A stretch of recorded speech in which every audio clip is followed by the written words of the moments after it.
लेकिन इंशाल्लाह इंशाल्लाह अगर उन्होंने दोबारा कोशिश की तो पहले से भी ज्यादा जिल्लत उठाएंगे।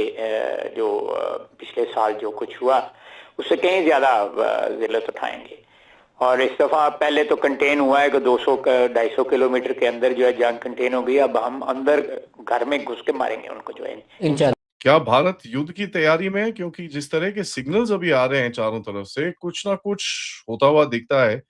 मिलिट्री के ऊपर आप देखिए बड़े बड़े ऑर्डर्स, जहां तक कि हमारे सर्विस चीफ्स मंदिर जा रहे हैं, गुरुद्वारे जा रहे हैं, उनकी तरफ से जो स्टेटमेंट्स आ रहे हैं, उसके बाद मोदी जी की मूवमेंट्स, राजनाथ सिंह जी की मूवमेंट्स, मॉक ड्रिल्स, मर्जी के मुसलमान पिक करके उनके साथ नफरत करनी, ये इनका बिल्कुल। राजनाथ साहब को देखिए, इनकी भी ये हालत थी कि कोई पता ही नहीं हम कर क्या रहे हैं। मसूद अजहर जो है वो आसिम मुनीर को बड़े अरसे से, तकरीबन जब से ये जंग खत्म हुई है उसके बाद से मुसलसल इजाजत आसिम मुनीर से मांगी जा रही थी कि ये जवाब देना चाहते हैं हिंदुस्तान के अंदर जाके। जो ब्रेकिंग न्यूज ये था कि सडनली दिल्ली में एनडीएमए ने अनाउंस किया है कि वो मॉक ड्रिल करना चाहेगा। अब जैसे ही मॉक ड्रिल की हम बात करते हैं तो हमारे दिमाग में सिर्फ एक डेट आती है, वो थी 6-7 मई 2025।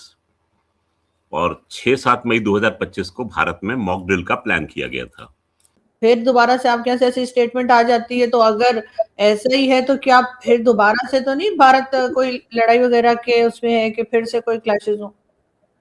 इंडियन नेवी चीफ ये कह रहा है, we were few minutes away, हमें अभी चंद मिनट की दूरी के फासले पर थे हम। किस चीज से?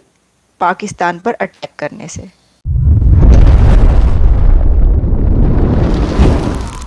बार बार इजाजत आसिम मुनीर से मांगी जा रही थी कि ये जवाब देना चाहते हैं हिंदुस्तान के अंदर जाके, जो कि हमला किया गया बहावलनगर में, मुजफ्फराबाद में इनके मरकज के ऊपर, मुजफ्फराबाद में मरकज इनका था, मरकज बलाल, उसके ऊपर हिंदुस्तान ने अटैक किया। ऑपरेशन जो उनका सिंदूर था, हमारा बनियानुल मंसूर था, उसके अंदर जाहिर बात है मिसाइल्स वगैरह बरामूस मारे गए थे।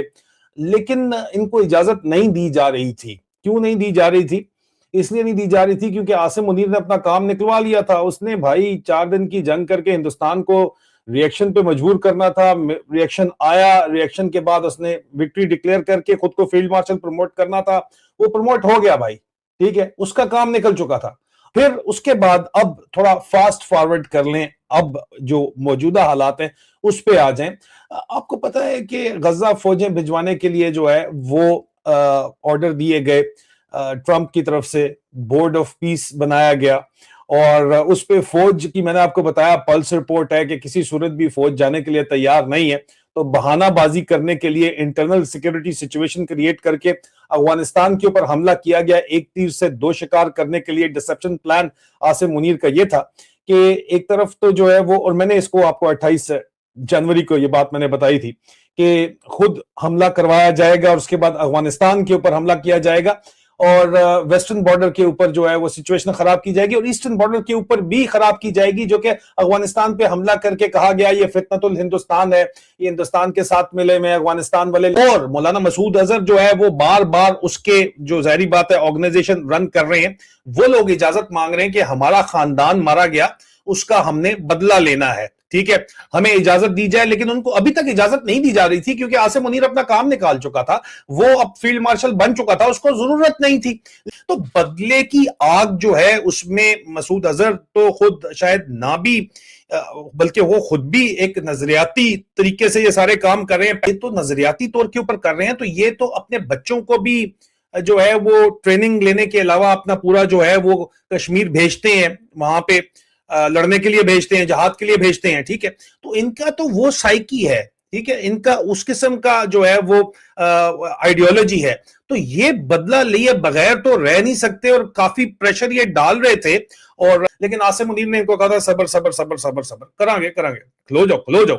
अभी हमारे पास इत्तलात आई है कि इनको ग्रीन लिट किया गया है। सिंह साहब, आपसे मैंने ये भी पूछना था, राजनाथ सिंह साहब को क्या हुआ है?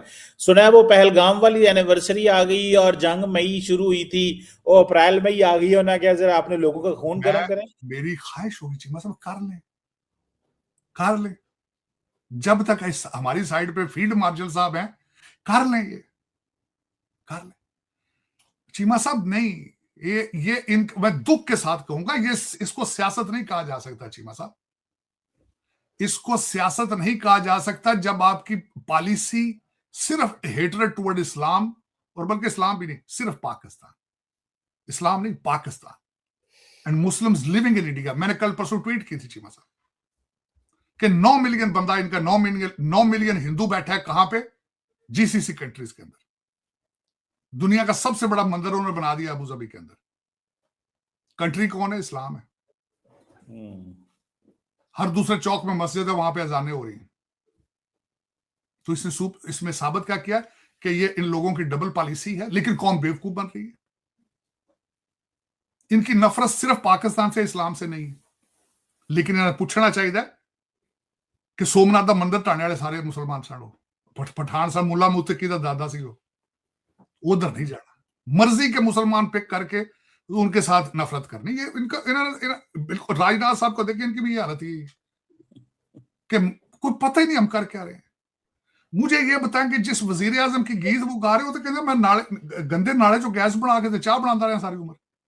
मैं हैरान हूं कि उसके वीडियो कहता है मैंने उधर पाकिस्तान, जब पाकिस्तान पे अटैक करने गए, तैयारों को कहता रहा हूं कि तुम बादलों में हमला करो, बादल तुम्हें शेल्टर दे रहे हैं, रडार में नहीं आओगे। तो कहते वाह, भगवान ने ये कह दिया। वो मगर पे इस गल दसो जे ये झल्ले ने फूका ना कैंसर का इलाज पे कर दें, तो उधर हालत वेखो बदनसीबी इस कंट्री की। वो कहते हैं जो कह देता है उसके पीछे चल जाते हैं। चीमा साहब तो उसको छोड़े, क्रिश्चियंस के साथ जो कर रहे हैं वहां पे। फील्ड मार्शल साहब ने एक one sided, he is determined what he is doing, he is clear headed person, that is the reason I always speak for him, क्योंकि he is a clear headed person. वो कहता मैं जिन्हें, वो कहता ऐसा पासे होया तो ਅਸੀਂ ਇੱਧਰ ਭੱਜਾਂਗੇ, ਅਸੀਂ ਇੱਧਰ ਵੀ ਮਾਰਾਂਗੇ, ਉਹ ਸਾਨੂੰ ਛੇੜੋਗੇ ਦੀ ਦੁਨੀਆ ਨਾਲ ਲੈ ਜਾਾਂਗੇ। ਉਹ ਬੰਦਾ ਦਲੇਰ ਹੈ। बिल्कुल पाकिस्तान रिस्पांस देगा। अब आज पाकिस्तान ने भी जवाब दिया है। पाकिस्तान के जो डिफेंस मिनिस्टर है ख्वाजा आसफ, उन्होंने कहा जी कि इंडिया की एक एंजाइटी नज़र आ रही है, स्ट्रेटेजिक एंजाइटी। क्यों कि जो पहलगाम का जो वो उस पर जो वाक़या हुआ था, उसकी अब वो ये अप्रैल शुरू हुआ, तो मई में, बल्कि अप्रैल में ही वो इवेंट हुआ था ना। हाँ। तो अब वो कह रहे हैं जी ऑपरेशन फॉल्स फ्लैग, और फिर ये जो थ्रेट है, ये जो पैटर्न आपको नज़र आ रहा है कि इसकी मिसकैलकुलेशन जो है उसके कॉन्सिक्वेंसेस होंगे अगर इंडिया ये करना चाहता है। पाकिस्तान के पास तो मैं आपको बात बताऊं, बड़ी क्लैरिटी है यहाँ पे कि ठीक है, अगर इंडिया हमला करेगा तो जवाब देगा। अच्छा, इस वक्त होता पता क्या है, जब इंडिया हमला कर देता है ना, बहुत सारे मुल्क बीच में आते हैं, चले उन्होंने कर लिया, आप ना जवाब दें। ये पाकिस्तान को कहा जाता है, आप ना जवाब दें, इंडिया ने दे दी, कुछ कर दिया, आप ना गलती करें, आप ना इसमें पड़े। अच्छा, वो पाकिस्तानी जो लीडरशिप है ना, उनको समझ नहीं आती, ये हमें क्यों कहते हैं कि जवाब ना दें। यानी कि इंडिया जो मर्जी करे, आप ना जवाब दिया करें प्लीज। ये पाकिस्तान को बाकायदा कई दोस्त मुल्क एडवाइज करते हैं। मतलब इसकी तो, अच्छा इंडिया को भी पता है इस चीज का, they know this very clearly कि एट एवरी कॉस्ट पाकिस्तान जवाब देगा। ये हो ही नहीं सकता पाकिस्तान जवाब ना दे। अब इंडिया के पास बड़े वेपन्स हैं, बड़ा कुछ वही उन्होंने एक्वायर कर लिया हुआ है, but that does not mean Pakistan respond नहीं करेगा। पाकिस्तान तो एक, वो जिसे कहते हैं ना, बड़ा सोच समझ के जवाब देता है, और कोई ऐसा थिएटर नहीं है जिस थिएटर को पाकिस्तान यूज ना करे। लैंड, एयर, सी, मतलब तमाम। अभी आपको ये भी पता है कि राजनाथ सिंह साहब ने एक और बात भी की थी कि अगली दफ़ा हम नेवी को कहेंगे वो पाकिस्तान पे हमला करे, हम नेवी को कहेंगे वो पाकिस्तान पे हमला करे। मैं समझता हूँ कि ये अगर इंडिया इन चीज़ों में पड़ गया, हमले, ये वो आगे पीछे, ये कब तक ऐसे रहेंगे यार। कौन दुनिया का मुल्क ऐसे धमकियां देता है, कौन है जो ऐसे करता है। नमस्ते दोस्तों, जय हिंद। मई 2025 में हुए ऑपरेशन सिंदूर के बाद कहीं ऑपरेशन 2.0 की तैयारी तो नहीं हो रही, कहीं भारत एक फिर से बड़ा अटैक पाकिस्तान पर प्लान तो नहीं कर रहा। ऐसी बातें चारों तरफ सुनाई दे रही हैं और चर्चा का विषय भी बनी हुई हैं। पाकिस्तान से लेकर हिंदुस्तान तक की मीडिया इस पर मुसलसल निगाहें बनाई रखी हैं। ऑपरेशन सिंदूर में मार खाने के बाद पाकिस्तान को यह डर सता रहा है कि कहीं दोबारा से भारत उन पर कार्रवाई न कर दे। पाकिस्तानी मीडिया पर एक प्रोपेगेंडा जोर शोर से चलाया जा रहा है कि भारत फॉल्स ऑपरेशन की तैयारी कर रहा है। मतलब भारत में जो पाकिस्तानी कैदी हैं उनसे खुद अपने ऊपर अटैक करवा कर पाकिस्तान पर जंग मुसल्लत कर देना। यह प्रोपेगेंडा पाकिस्तान के हर टीवी चैनल जोर शोर से दिखा रहे हैं, लेकिन भारत की इस पर कोई प्रतिक्रिया नहीं आई है।